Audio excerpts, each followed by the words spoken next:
نبينا محمد وعلى آله وصحبه ومن تبعهم بإحسان إلى يوم الدين. Non en ɗon bolwana lewru suumaye nder dewe ɗe hani ɓi adamajo tiiɗana ɗum ɗuɗɗina ɗum ha nder lewru suumaye man ɗo. Nder ɗon man ɗo jangugo alqur'an nder lewru suumaye man ɗo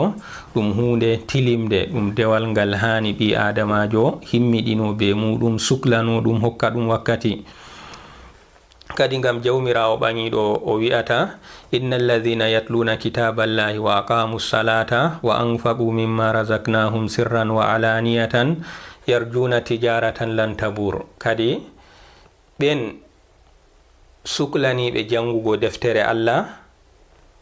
nden do ɓe ɓooci julde maɓɓe, ɓe nafki bo ha jawle ɗe min dokki ɓe. Kadi kamɓe man ɗo ɓe nafki mana man ɓe dokki sadaka ha jawle deydey ko min dokki ɓe. Kadi mana man ɓe dokkiri sadaka man fotan kalati ɗum sadaka cuuɗika, kanka ɓurata ha hokkugo sadaka. A fotan ɗum laati ɗum sadaka banguka, kadi ɗon ha muɗum hayru ɗuɗɗo. Kadi kamɓe man ɗo yarjuna tijaratan lan tabur. Kadi kamɓe man ɗo ɓe ɗon tammi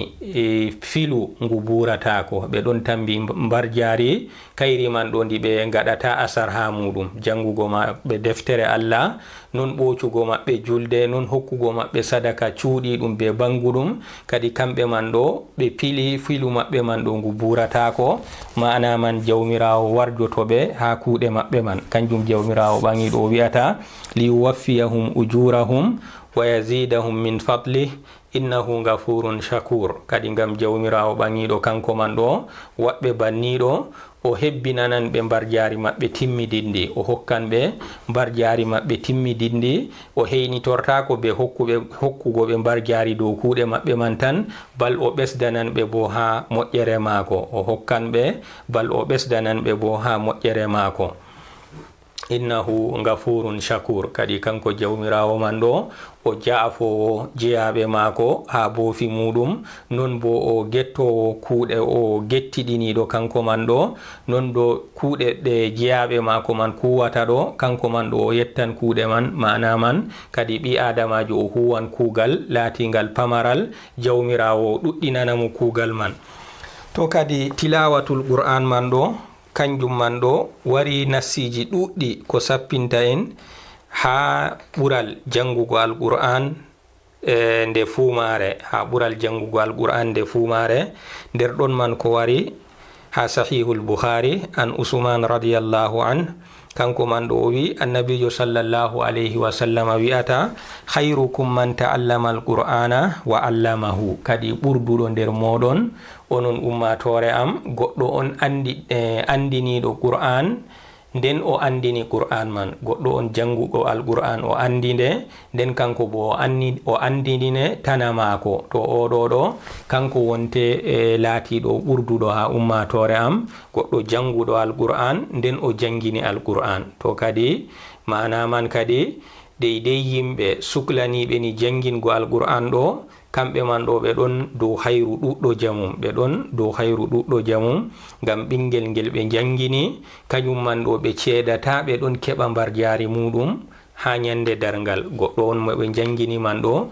ɓe ceedata kala nde o jangi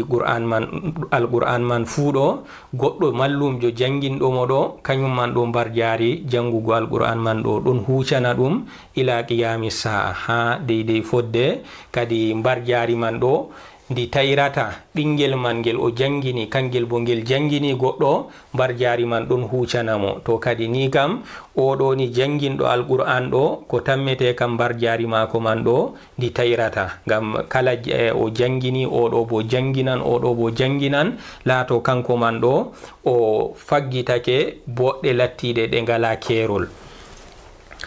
To nder ɗon man ɗo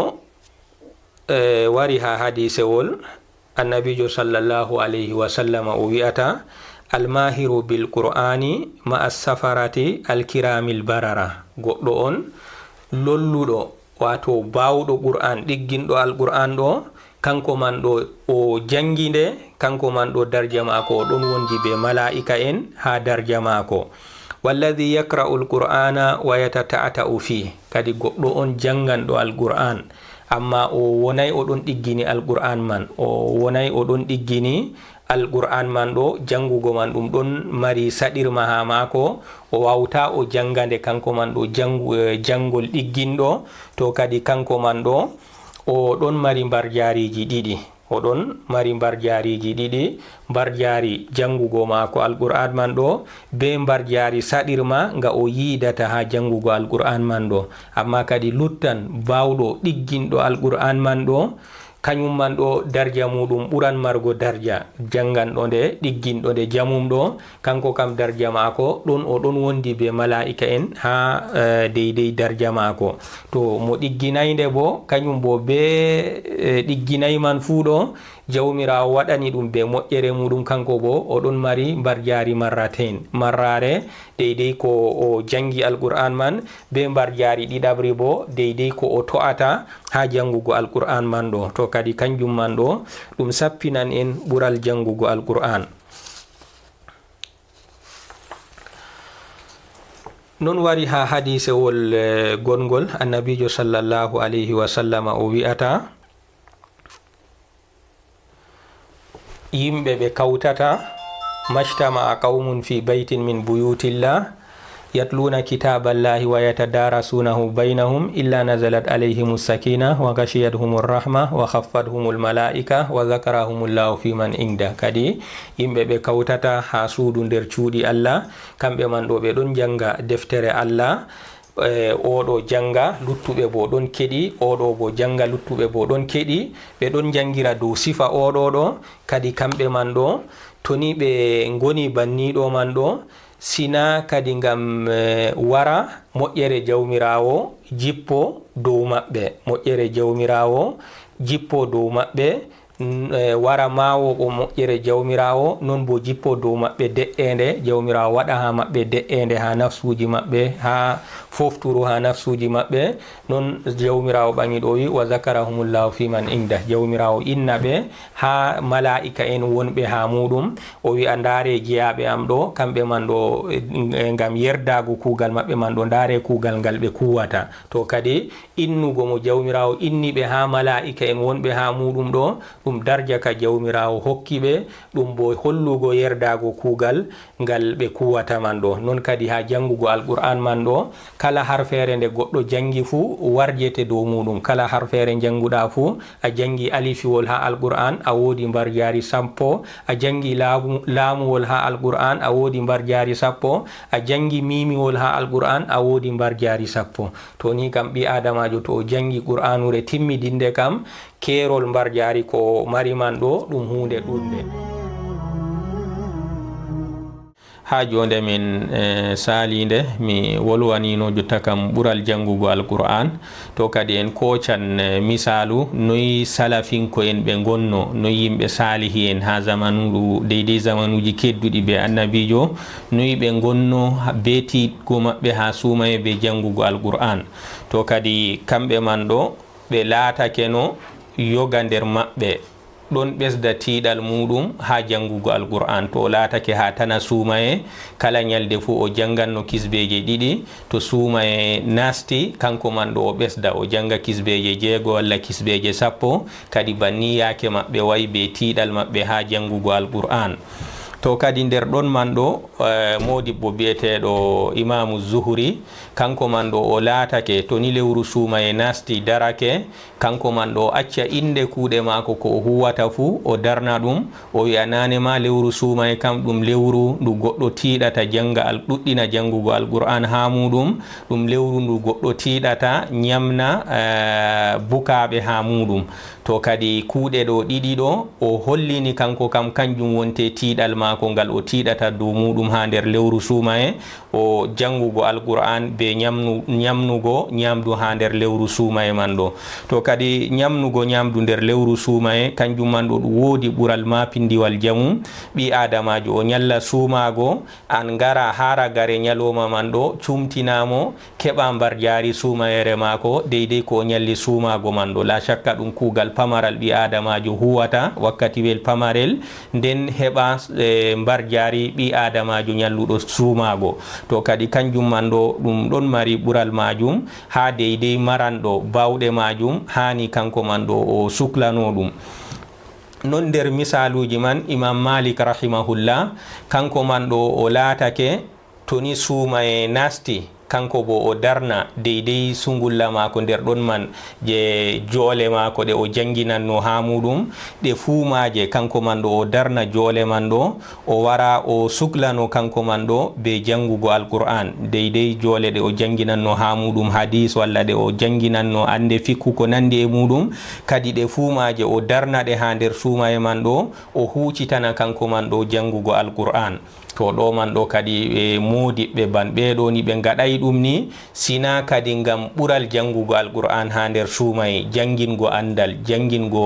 andal hadis andal fikku ban ɗum mardi darja ɗo be modibbo bo ban Imam Maliki kanko man ɗo o acca kuuɗe ɓurɗe ɗe o huwanno ɗo fuu la shakka kanje man ɗo ɗum kuuɗe ɓurɗe amma be non man fuu o yi kanko kam jangugo mako alqur'an ɗo ɓuranan mo deydey kuuɗe ɗe man ɗo ngam man kadi o laatake kanko man ɗo o darna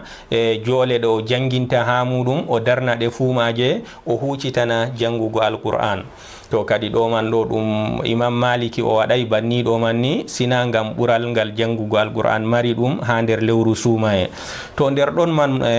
modibbo bi'eteɗo Qatada rahimahullah kanko man ɗo o laatake o ɗon timmina jangugo alqur'an ɗo o janga qur'an o timmina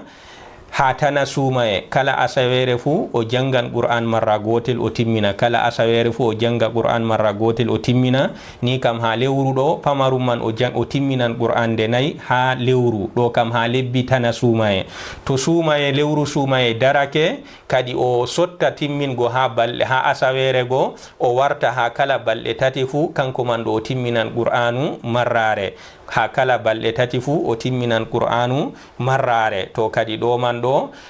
modiɓɓe ɓeɗo ɓe gaɗay ɗum ni sina kadi ngam solango heɓgo mbar jari ɗundi gondi ha jangugo alqur'an ha nder lewru suumaye.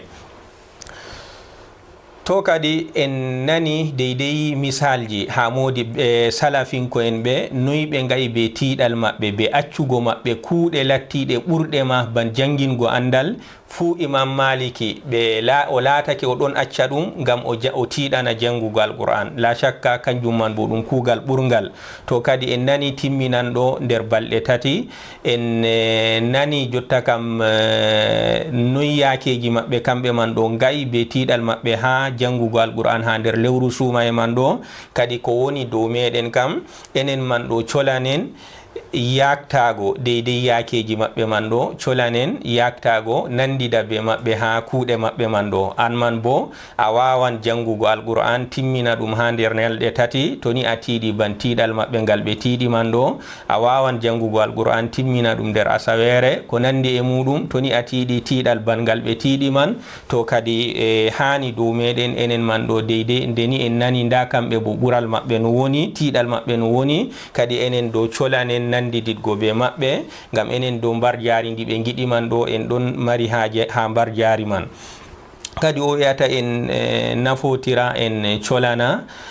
botorago be wakkatiji meɗen ɗi ñalowma be wakkatiji meɗen ɗi jemma colenen botorago be wakkatiji man ɗo ha jangugo alqur'an. o wiyata kadi ngam gurdam ɓi adamajo ɗon dilla be yaake jawɗo jamu jotta wakkati ɗon dogga jamu duuɓi ɓi adamaɗo ɗon caalo to kadi hani kanko man ɗo o heɓani ko o sigi ha nder sigaji mako ko laati kuuɗe boɗɗe o heɓa kanko bo ko waɗi o sigi deydey wakkatiji gurdam mako caalotoɗi man ɗo.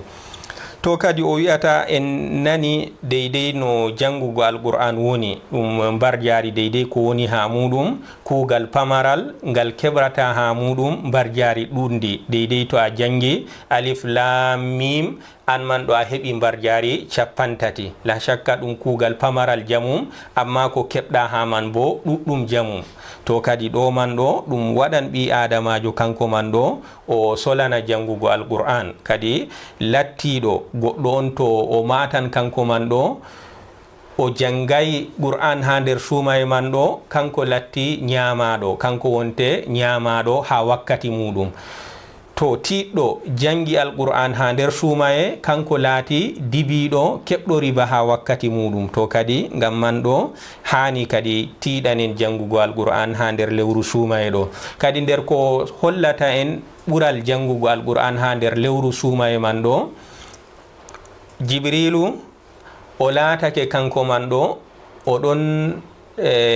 je jangida be annabijo alqur'an ha nder lewru suumaye ha deydey duuɓi caaliɗi, deydey kitale yeeso ko annabijo maya. kanko man ɗo o laatake oɗon jangida be muɗum alqur'an, deydey Jibrilu man kanko man ɗo o janga, annabijo janga kañum bo lornita deydey ko o jangi man ɗo, walla Jibrilu man kanko man ɗo o janga nder yoga nder alqur'an, annabijo bo janga masalan o deydey kanko man ɗo janga ɗerewol dow misal, kadi annabijo bo janga ɗerewol walla foti o janga ayaje 10, annabijo janga kañum bo ayaje 10 goɗɗe, walla bo foti kanko man ɗo o janga ayaje bakin 10, annabijo janga ɗe lornita. to kadi dow sifa kaɗo ɗo Jibrilu o laatake oɗon jangida be annabijo alqur'an man hande timma deydey sifa no mbiɗen ɗo. kadi kala hitande fu, kala nder suumaye fu oɗon wara ha suumaye jangida be annabijo qur'an dow yaake oɗo, sina ha hitande annabijo ragarere nde annabijo mayina ha muɗum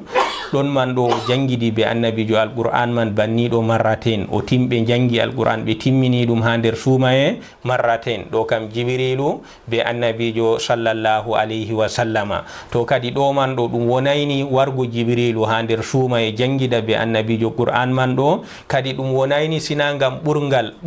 gongal ha jangugo alqur'an ha nder suumaye man, ngam ɗum sappinan en ɓural jangugo alqur'an ha nder suumaye man. bolwanan ha jonde meɗen nde ko laati kempe ɗume mara haaje jotta kam be ɓi adamajo o janga alqur'an ɗo,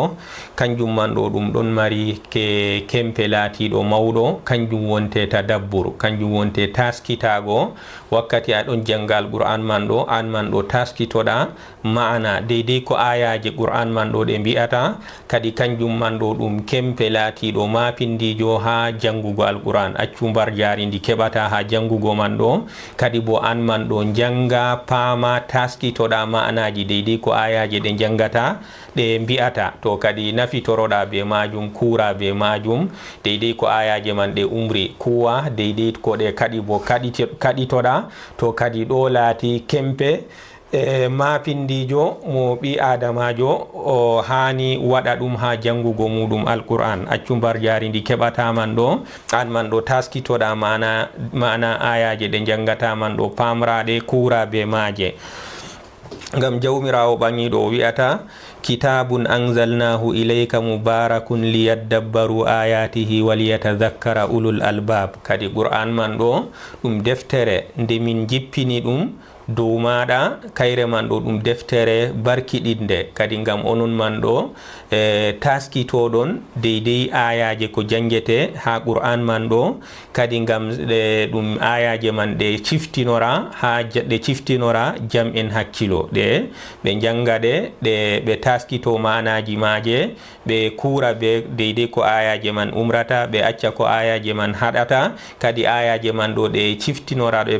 to woodi ko kamɓe man ɗo ɓe goyti ha muɗum. to kadi ɗo man ɗo kanjum wonte kempe mawɗo ha jangugo alqur'an. kadi ngam o wi'ata ngam ɗo kadi ngam kempe oɗo ɗo salaf en kamɓe man ɗo ɓe laatake no, kamɓe man ɗo ɓe ɗon andino alqur'an, ɓe ɗon janga ban deydey janguɓe tabi'inko en janguɓe ha sahabo en, kamɓe man ɗo ban janguɓe ha ibnu mas'ud, ban janguɓe ha usman ibnu affan, kamɓe man ɗo ɓe mbi'ata ibnu mas'ud be usman ibnu affan ɓe mbi'ata ɓe minin wakkati min janganno alqur'an ɗo ha annabijo min laatake toni min jangi ayaje 10, annabijo jangini min ayaje 10, min cottata ha ayaje 10 ɗe min jangi ɗe, si min janga ɗe min ɗiggina ha jangugo, min janga ɗe jangol bongol, non min paama deydey ko woni ma'ana ayaje man ɗo, min paama ma'ana man, non do min kura be ayaje ɗe min jangi min ɗiggini min paami fami mana man kadi min kura bo be ayaje man. To kadi ni deydey sahabo en kamɓe man ɗo ɓe laati ha zaman maɓɓe no ɓe jangiranno alquran man ɗo, ɓe janga jangde wonde ɓe paama ma'ana man non ɗo ɓe kura ma'ana ayaje man ɗo. To kadi kuje tati man ɗo kanje latti kempe ha jangugo alquran, kanjum laati haaje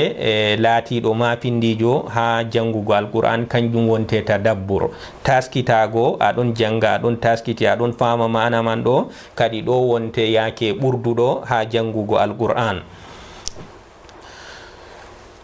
kadi dow majum taroto be majum jangugo famra ayaje man, hura ko umroje maje, acca kaɗoje maje ɗo be majum ɓi adamajo hebrata gabgol jangugo ayaje man, fama mana maje, huwata deydey ko ɗe umri, accata ko ɗe kadi bo kanjum wonte kadi alama deydey ko waɗata ɓi adamajo kanko man ɗo o latto o gabtaro o torroro be majum. Gam jawmirawo ɓangiɗo wi'ata fa imma ya'tiyannakum minni hudan faman ittaba hudaya fala yadillu wala yashqa wa man a'rada an dhikri fa inna lahu ma'ishatan danka wa nahshuruhu yawmal qiyamati a'ma. Kadi jawmirawo ɓangiɗo nde annabi adama luuti umrore maako,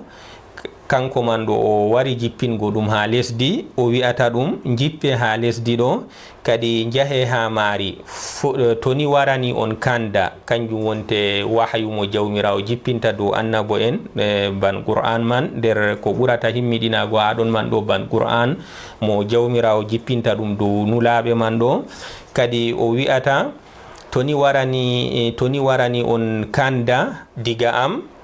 ko moy tokki kanda man, to kanda man kanjum wonte wahyu gaheteɗo dow annabo en man ɗo, ɗum fotan ɗum laati alquran walla ɗum laati ɗum sunna. Kadi faman ittaba hudaya, ko moy tokki kanda am man ɗo, fala yadillu wala yashqa, kanko man ɗo o majjata o latatako bo o gabtaro, o majjata o latatako bo o gabtaro. Toni o tokkake wahyu ko jippinte dow annabo en ɗo, fotan ɗum laati ɗum alquran man, foti ɗum laati ɗum sunna. Kadi kanko man ɗo toni o tokkake ɗum o huuri ɗum, kanko man ɗo o latatako o gabtaro. To non ko moy